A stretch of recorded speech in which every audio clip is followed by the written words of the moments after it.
Tarihin Maryam Malika. Wace ce Maryam Malika? Shahararriyar jaruma kuma fitacciya a masana'antar shirya fina-finan Hausa na Kannywood, Maryam Muhammad, wadda aka fi sani da Maryam Malika, wacce ta kasance mai sauƙin kai da karrama mutane, kuma ɗaya daga cikin matan da aka jima ana fafatawa tare da su a masana'antar ta Kannywood.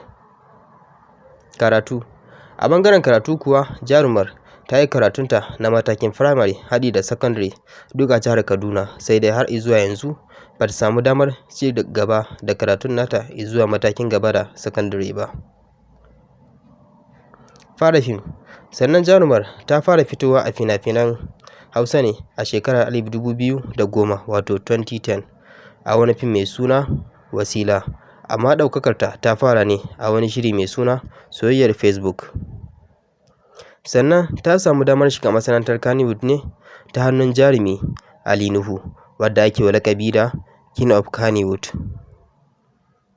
Kuma ta fara harkar fim ne domin ganin cewa ta samu damar faɗakarwa kamar dai sauran jarumai, a cewarta.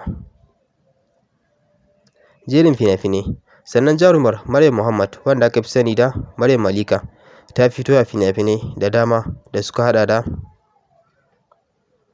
Malika, Soyayyar Facebook, Ƙona Gari, Adon Gari, Na Gani Ina So, Wasila, Wata Ƙawa, Wata Uku, Baƙar Ƙawa, Da Ace Ba Zuciya, shiri mai dogon zango wato series fim, Rayuwata, Da Zaki So Ni, Nasara, Kishiyata, Ke Duniya, Wata Uku, Baƙar Ƙawa, da dai sauransu.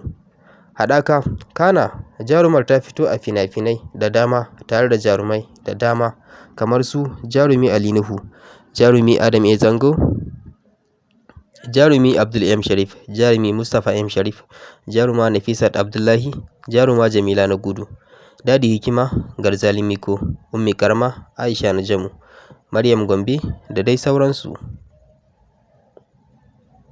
Sannan manyan ƙawayenta a masana'antar Kannywood sun haɗa da Fati Shuma da kuma Bilkisu Shema. Bidiyon waƙoƙi. Sannan jarumar ta fito a bidiyon waƙoƙi da dama kamar su Free, wadda ta fito tare da Abdul M. Sharif, da kuma Rayuwata, shi ma tare da Abdul M. Sharif.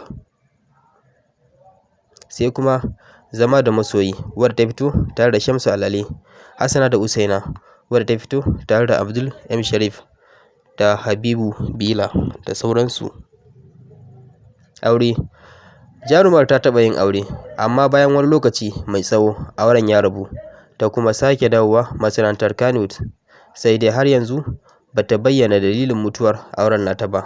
Sannan tana da yara 3, mata 2, namiji 1. Ƙarin bayani. Sannan kamar yadda ta zayyana, jarumar ba ta da wani buri kamar ta ga ta samu miji, ta yi aure, ta huta. Sannan tana matuƙar son turare, kuma abincin da ta fi so shine shinkafa da wake da mai da yaji, a nama kuma ta fi son naman kifi. Sannan kamar yadda jama'a suke mata kallon mai tsaurin ido, jarumar ta ce a zahiri sam ba haka take ba.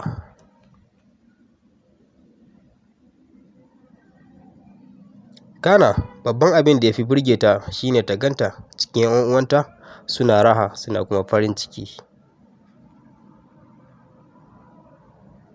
Wannan dai shine cikakken tarihin jarumar, wato Maryam Malika. Don haka ku taɓa mana subscribe, ku yi like, sannan ku taɓa alamar ƙararrawa. Mun gode. NW Hausa TV, taku ce.